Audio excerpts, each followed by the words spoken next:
So one of the key things to do in Oxygen Not Included is to make sure that your base is self-sustainable. It can run forever without running out of power, food, or oxygen. And the way you would do that is by using geysers or vents. That's the most popular way to do that.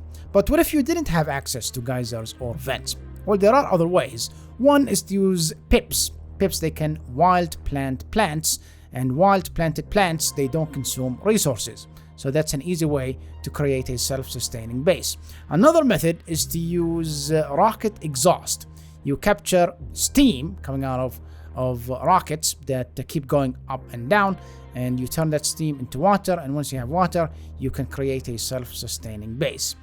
In this run, we're not going to be allowed to use rocket exhaust, wild planting, or rely on geysers or vents. We're going to try and create a self-sustaining base that uses only plastic and plastic byproducts. Nothing else. Here are a list of mods that I'm going to be using for this run. Just quality of life stuff. Nothing that changes the game in any significant way. And yeah, let's begin. So we actually need a lot of late game material to be able to make this run possible. So I'm actually just going to continue one of my previous playthroughs and skip the early and mid game. I'm going to continue the no gas pipes run, and the plan here is we're going to go to another planet and completely remove everything there, and that is where we're going to create a self-sustaining base for all 24 duplicates in this run. As you can see, we've already started doing that, and you might notice that the dupes are wearing atmosuits, and the atmosuits have oxygen inside them. This means, we started using gas pipes. I'm not actually going to continue not using gas pipes because that run is already done and we've beaten the game without gas pipes. In this run, we're allowed to use any building in the game to achieve the goal of creating a sustainable base on just surviving on plastic. And yeah, this is the result. We've dug everything up. So this kind of base is going to require a lot of heat-resistant refined metal. Thankfully, in the previous playthrough, there is a place that we've been to where we've built a setup to get us that heat-resistant refined metal. That's the magma planet and the niobium volcano. So we grab the niobium. There's like 200 tons of it at this point in the game, and then we head back. So once we do, we start building a perimeter around the area, and we also need this place to be a vacuum. So some of the backing plates, I forgot what they're called, we have to deconstruct them so that some of the gases end up being vented into space. And we start, seeing where we can plop down the main thing, the key engine that's going to allow the space to become sustainable on plastic. I've built this setup in another map, in a test map, and yeah, now we plop it down and we start constructing it. Now, as we started building the setup, I noticed that there's a lot of resources that are missing from the setup, and it's igneous rock. Of all the things to not have, it's igneous rock. So we go back to base. And the genius that I am, I forgot that rockets, they have exhaust. So the vacuum that we've created for this setup, well, it's ruined. We'll fix that later. But for now, we go back to base, grab the igneous rock, and then we head back to where we were. Alright, we go back. This time we have plenty of igneous rock, but we're still missing some resources. We need to go back to the main base again, and as usual, a classic Sharky here. I ruined the vacuum again. Go back to base, grab some thermium. We need some thermium for this setup, and we continue building it. And we also are going to need something to start this thing off, and it needs a lot of power. This thing needs a lot of power. So we built some petroleum generators, and these are going to be fed from some of the petroleum we have on the main base. And we are almost ready to fire this thing off. There is, one thing left to do in this setup, and that is to build these metal tiles made out of thermium. And as we do, the dupes are not enjoying the process, I would say. But that is done, and we still don't fire it off. I get sidetracked, and that's because there's a lot of liquids at the bottom of the map, and I want to get rid of those liquids. So I use the mopping trick. You can see it here, and once we're done, we move on to the next step. So it's time to finalize the plastic melter, and we need the main ingredient, which is plastic. And we've built up some of that in the previous playthrough, so we're going to be using that temporarily. I start setting up some automation before we start this thing. And if you'd like to see exactly what is happening with the setup, I have included a save file, and you'll find that in the description below. And finally, yes, here we go. It is up and running. So what does this setup do? Well, basically you've got plastic. That plastic gets heated until it becomes naphtha. It melts into naphtha. And that naphtha, we heat it up again until it becomes sour gas. The sour gas gets cooled down until it becomes methane and sulfur. And the methane, we heat it up just a tad bit until it becomes natural gas. So this is what this setup does. Now I go ahead and actually turn it off. This was just a test run to see if everything works, and it seems like it did. There's a couple of upgrades I'd like to add to the setup, and I'd like to keep the plastic that we have with us. I don't want to burn it all off just yet until we have a sustainable source of plastic, because this setup just is gonna eat a lot of plastic. And by a lot I mean a lot. You're talking 10 kilograms of plastic a second. That's like 6 tons per cycle or per day. And once we have the plastic melter setup fully operational, we're going to be swimming in natural gas. We'll be able to produce absolutely absurd amounts of power. And we actually build the power plant that's going to be eating that natural gas. And we actually run out of niobium.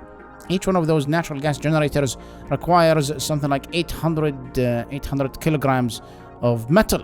So we go back to the niobium planet, and grab some more niobium, go back and finish the power plant up. But before we can use the power plant, we need to heat things up a bit. We need to fill the entire area with some hot steam. And the reason why, natural gas generators, once they're operational, they spew polluted water. And that polluted water, once it gets to above around 120 degrees Celsius, it becomes steam. And steam, you can collect it through steam turbines and turn it into water. And water is very useful if you want to have a sustainable base. Now we actually do need some polluted water. That's why there are natural gas generators at the top of the power plant that are not surrounded by steam. Those are just gonna spew their polluted water directly on the floor, and we're gonna actively cool that polluted water for use later on. And since we already have a steam room with some steam turbines, why not also build a cooling setup for the future base that we're going to build here? So I build an additional 2 aqua tuners. They're going to be using super coolant, and they're going to be cooling super coolant down to something like minus 150 degrees Celsius. This is going to be a flexible cooling setup, meaning this single cooling setup is going to be able to cool different things that require different temperatures. And the first thing we're going to be cooling down is what's going to give us a sustainable source of plastic. Things got a bit too hot though, and while these aqua tuners were cooling things down, the wires connected to them, made out of lead, they melted. Lead melts at something like 340 degrees Celsius. And we rebuilt those wires with niobium, much more heat resistant. So the next thing is to build the setup that's going to give us the plastic we need to make this base sustainable. As you can see, there are some shearing stations there, and these shearing stations, we're going to be submerging them in some hydrogen because we're going to be shearing Glossy Dracos. And Dracos, they need a hydrogen environment surrounding them so that they would grow scales, which every 3 cycles you can shear, and that would give you plastic. We're going to need ranches for those Glossy Dracos, so we build those as well. And yeah, we are making progress. At this point, I've decided to restart the plastic melter. It's only going to be running at 15% capacity, not fully just yet, but that's still enough to produce enough natural gas for 11 natural gas generators. That's almost 9,000 watts of power. That's almost as much as a full petroleum boiler. Now back to the Glossy Draco ranches. Things are a bit too hot, not just there, but other places as well. So I've decided to build a cooling loop that goes back to the flexible cooling setup. And that's going to be cooling things down across the whole map. And there is also this setup that I've built for destroying gases that we don't want. Carbon dioxide, natural gas. I don't think sour gas is going to end up there, but if it does, that's going to destroy the gases there as well. We've also built a temporary base. This is for the ranchers that are going to be ranching the Glossy Dracos. And once things cool down enough, I send in our first rancher. And it is going to be Max. He arrives, starts grabbing the Glossy Dracos, putting them in the ranches, and we are up and running. So there's going to be a lot of ranching that's going to be required. So I send in Steve to help out Max. He arrives and starts, well, helping out. And it's going to take a while for the ranches to fill up with Glossy Dracos, and for the Glossy Dracos to drop extra Glossy Dracos, which we're going to be shearing for plastic in the shearing room up top. So I leave things to run for a while, and we finally start getting some plastic in the shearing room, and we can send in that plastic to the plastic melter setup. But here's the thing, I actually made a miscalculation. I was under the impression that when you shear Glossy Dracos, you get 200 kilos of plastic, but actually you get 150 kilos. So we need to build more Glossy Draco farms. So I do that. I build 2 more Glossy Draco farms, and that means we're gonna need more ranchers. So we send John to the other base. We also are facing another problem. So unfortunately, I'm gonna have to go to the Gassy planet, and we'll do that. Yeah, Gassimus, they say that their main diet is gas grass, but I would say it's mostly frames. So they gotta go. Now that we have more Glossy Draco ranches, I make the plastic melter operate from 15% to 40% of its maximum output. I'm not gonna put it at the maximum just yet. I want to make sure that we actually get enough plastic to have this thing, run at the maximum possibleness. There was this bug that was really annoying me, and it was limiting how much plastic we were supposed to get. And that bug is ranchers just getting stuck in whatever animation they're doing when they're shearing the Glossy Dracos. And I decided to rejig the entire area to minimize the bug. I don't know why, but this solution did minimize this bug. And what we basically did is we've separated the shearing area into different rooms, and somehow that fixed things. At this point, we also have another problem. So if you don't know, Glossy Dracos, they eat mealwood plants, and mealwood plants require dirt, and the dirt we've been using to feed those mealwood plants has been coming in from our main base. If we want to stick to the rules of this challenge, we have to make sure that the dirt comes from the base here, this base. And the way we're going to do that is with pip branches. We build 3 pip branches, and the rules state that we can't wild plant stuff. That would be against the rules of the challenge. We have to use resources from this base itself. So pips, they eat arbor tree branches, and arbor trees require polluted water. And the way we're getting that polluted water is from the natural gas generators at the top of the power plant. And we're also using the pee that dupes pee whenever they go to the bathroom to feed those arbor trees. And how much dirt is that going to give us? Well, we need 400 kilos of dirt for the Glossy Draco ranches, and 3 full pip ranches produce 540 kilos of dirt. Alright, so at this point I felt comfortable enough to have the plastic melter be fully operational. So it's time to up things to 100%. This thing's going to be using 10 kilos of plastic per second now. And with so many ranches now and so much shearing that has to be done, I introduce another rancher to this whole thing. At this point, we have something like 6 ranchers to run all of these ranches. And with the plastic melter fully operational, it's time to think of creating a sustainable source of oxygen. And this is, similar to the previous playthroughs, another Hydra. It is going to be spewing oxygen at, very hot temperatures, 95 degrees Celsius. We don't want to cook our dupes. So we have a cooling loop going through the oxygen. And that cooling loop is using the flexible cooler up top to cool things down to around 25 degrees Celsius. So, I thought we would be able to run the plastic melter at 100%, but the amount of it was going down, meaning we are not shearing enough plastic. It turns out I underestimated how many regular Dracos we are getting.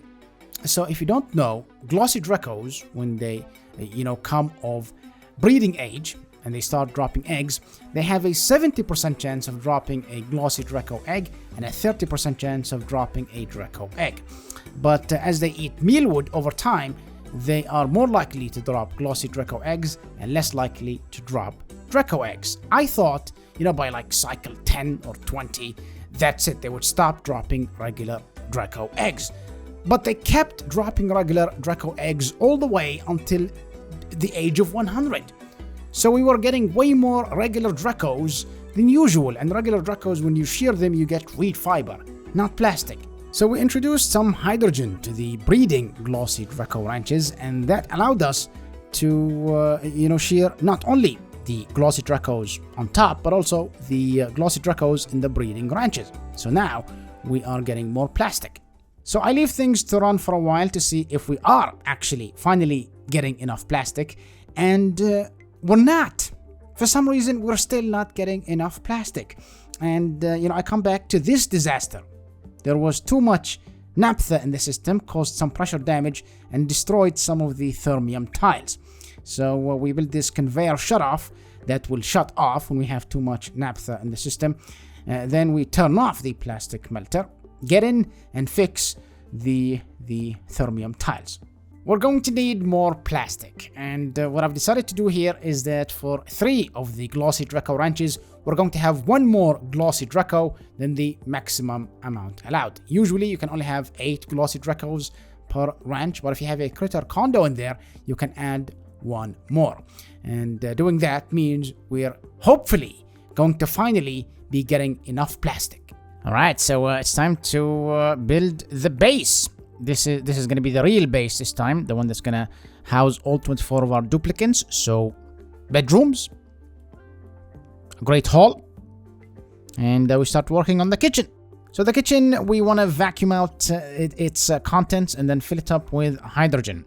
And we have also this mini gas pump. Once we start using the gas range, it's going to be emitting carbon dioxide, and this mini gas pump is going to be taking out that carbon dioxide. We also have a cooling loop going through the kitchen using the flexible cooler to keep things nice and cool. Any food that gets cooked here and any ingredients, they're going to be deep frozen and in a sterile environment, meaning they will never rot. Did have a brain fart there though, as usual. Instead of surrounding the kitchen with insulated tiles, I've used plastic tiles, which you would think they would insulate things very well, but actually no, you need actual insulated tiles. So, I built a perimeter around the kitchen and replaced the plastic tiles with insulated tiles.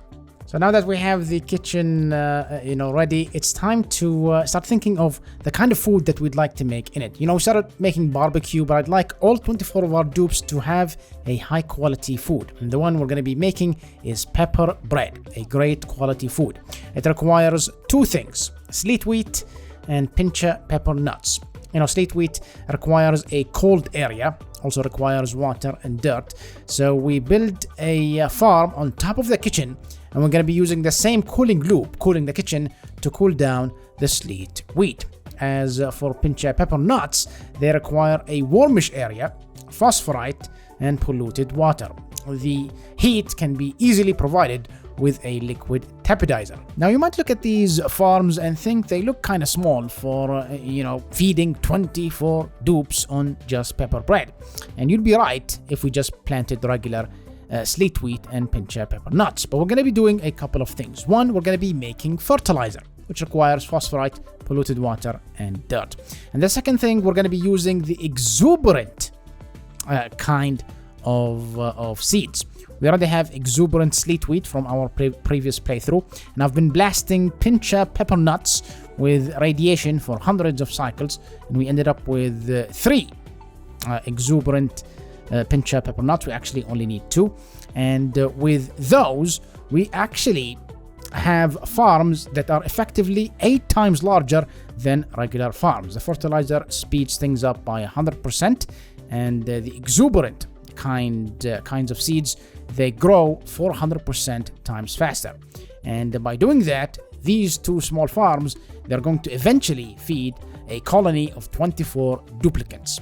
And we wait for a bit, and it doesn't take us very long to start making pepper bread. And yeah, things are working here very well. And we also built an entertainment area for the dupes. Why have less fun if you could have more fun? So in theory, we've now created a base that has sustainable oxygen, sustainable power, sustainable food, and sustainable cooling just from melting plastic without relying on any geysers. But there is actually one more thing that I'd like to have in this base. We're never actually going to use it, but I'd like to have it nonetheless. And that is a fuel for rocketry. We're not going to actually send any rockets because we've already been to all the planets and we've collected all the artifacts in the previous playthrough. But, just to have it to prove that we can have it. So I built a setup to, liquefy oxygen and hydrogen, which you can use for hydrogen rockets. And that is what it looks like. The next thing is to convert the petroleum rockets that we have into hydrogen rockets. And we start building the piping that's going to be sending the liquid oxygen and hydrogen into those rockets. And yeah, we are for now done with this, but we actually do face a problem later on. Now, I've also discovered that I kind of made a miscalculation when it comes to how much polluted water we need. Dupes, they actually produce more polluted water when they pee than the amount of water they use. So we don't need that many natural gas generators at the top of our power plant just for producing polluted water. So I deconstruct them, and we build some more inside the steam room below. So I went AFK for a bit again to let the rocket fuel build up. And when I come back, I see that there is a couple of gas pipes that are broken. So I haven't built one of these in a while, and I forgot you're not supposed to leave, oxygen or hydrogen in insulated gas pipes and just leave them there unless you have insulation, because what's going to happen is they're going to slowly change temperature over time and state change into liquids inside gas pipes, and that causes them to break. So we have to fix this. I've built a couple of gas shutoffs that need to be told to shut off once we have enough liquid oxygen or liquid hydrogen, but that means we have to get inside to fix that automation. The hydrogen is pretty easy to get into because it's on the right side. Some of it does leak out, but it's fine, it's not a big deal. The liquid oxygen, on the other hand, it's on the left side, and getting into it is a bigger problem. So we've put a small blob of supercoolant, and that prevents the liquid oxygen from leaking out. Supercoolant is heavier than liquid oxygen. So we get in there, we put in the automation necessary to let the gas shutoff know once we have enough liquid oxygen. Some of it does leak out. Too much pressure actually ended up breaking one of the tiles, but at this point things are fixed, so we are Gucci. Alright, it's time to go get everyone else who is still left on our old base and get them into the new plastic base. So we head on over there, and before we actually go back, I issue an absolutely huge sweep command of the entirety of the old base. We want to grab everything that the dupes can access and put those in the rockets, and then I let things run for a while until they've swept everything. And once that's done, I block off the volcano that's been powering our petroleum boiler in the old base. Then we load everyone up in the rockets, and we say bye-bye to the old base. And we arrive back to the new base, and you might be wondering, why did we sweep all of those resources and leave them in the rockets? The answer is There is no reason. We're actually going to prevent access to any resources that do not come from plastic. So, I've built this door here. And this door leads to the rockets. Eventually, once we do a couple of things, we're going to stop the duplicants from accessing any of the resources to the left of the door. And that includes stuff in the rockets. And we're going to be taking away all the plastic that built up so far. And we're going to be taking away all the dirt we've accumulated so far. And we're going to be taking away all the food we've accumulated so far. When we run this base one final time, it has to survive on just melting plastic with 0 resources. That's why we're doing this. So I let the dupes do their thing for a while, move all the resources I've asked them to sweep. And once that's done, I close the door behind. And now we only have very, very small amounts of dirt, very small amounts of plastic, and barely any food. Let's see if this base can be sustained on just plastic, just melting plastic.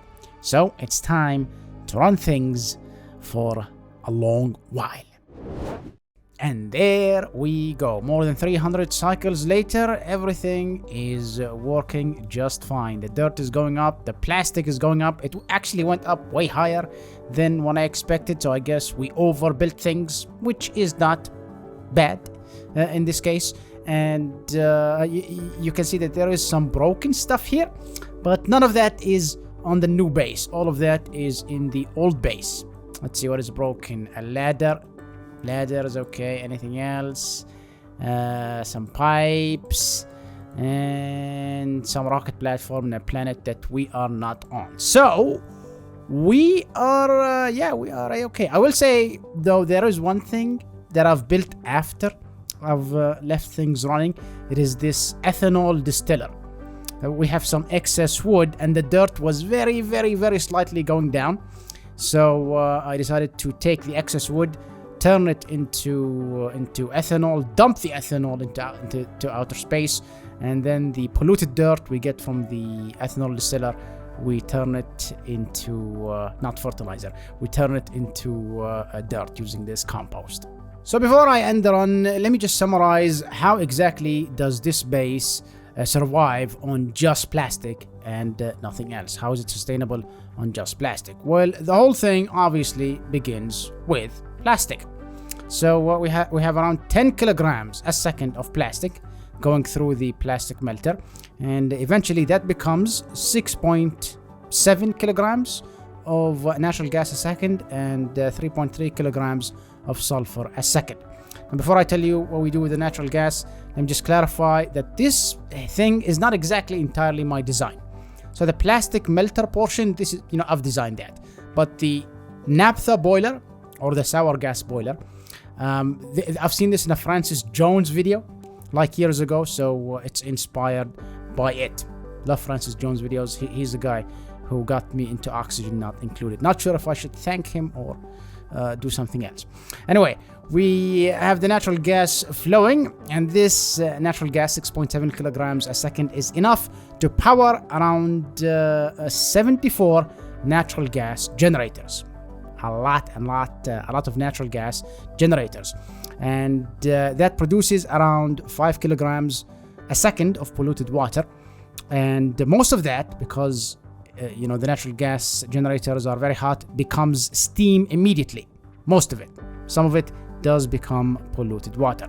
Now the steam, we have steam turbines, turn it into water, and then once we have water, we can do other things. And one of those things is producing oxygen. We need around 2,000 grams of oxygen a second. You might think it's 2,400 grams because we have 24 dupes and each one needs 100 grams of oxygen a second. But 9 of our dupes, they have a special buff. Abe is one of them. Deep diver's lungs, meaning they consume half the usual amount of oxygen. That's why we need around 2,000 grams of oxygen a second, not 2,400. And that needs around 2.3 kilograms of water a second. This means we are producing an excess amount of oxygen. And we are also producing hydrogen that we're doing absolutely nothing with it. We can turn it into power, but I mean, we don't really need the power. So the excess oxygen and hydrogen that gets turned into rocket fuel, liquid oxygen and liquid hydrogen, in the event that we'd like to go into space. Now we're also using water to feed these sleet wheats, and we are also sending that water into sinks and toilets. And once the dupes do their business in the sinks and toilets, the sinks and toilets, they spew polluted water. They spawn polluted water that we're using to feed pincha pepper plants, this fertilizer synthesizer, and these arbor trees as well. But we do need slightly more polluted water, and that's why we have these natural gas generators. Now we also need some phosphorite, not a lot of phosphorite, but some phosphorite for these weezeworts and these pincha pepper plants, plus this fertilizer synthesizer. But because it's Draco poop, and we have a lot of Dracos, let's just say we are just swimming in phosphorite. Not that I think you should swim in phosphorite. Don't think it would be a nice experience. We also need dirt, and we are getting dirt from these pips. That is what they poop after eating arbor tree branches, and some of that dirt gets eaten by these sleet wheats, gets consumed by these sleet wheats, and very small amounts is used by this fertilizer synthesizer. But by far the biggest consumer of dirt are these mealwood plants, which feed the Glossy Dracos. And we need the Glossy Dracos to produce plastic. We need around 120 active adult Dracos to be able to get enough plastic, 10 kilograms a second, to feed this plastic melter. So this is how the space sustains itself purely on plastic. Thank you very much for watching. Make sure to hit that bell and click subscribe. The next run is going to be much more difficult than any of the previous runs. Because of the limitation of that run, I won't be able to use liquid pipes, I won't be able to use gas pipes, conveyor rails, and the dupes, they're not going to be able to have very high morale. So in the next run, with the exception of science, advancing the tech tree, and research, what I'm going to try and do is to see if it's possible to beat the game without using electricity or power. I think it's possible, but I'm not sure. I might do an episodic series on that. Anyway, stay tuned.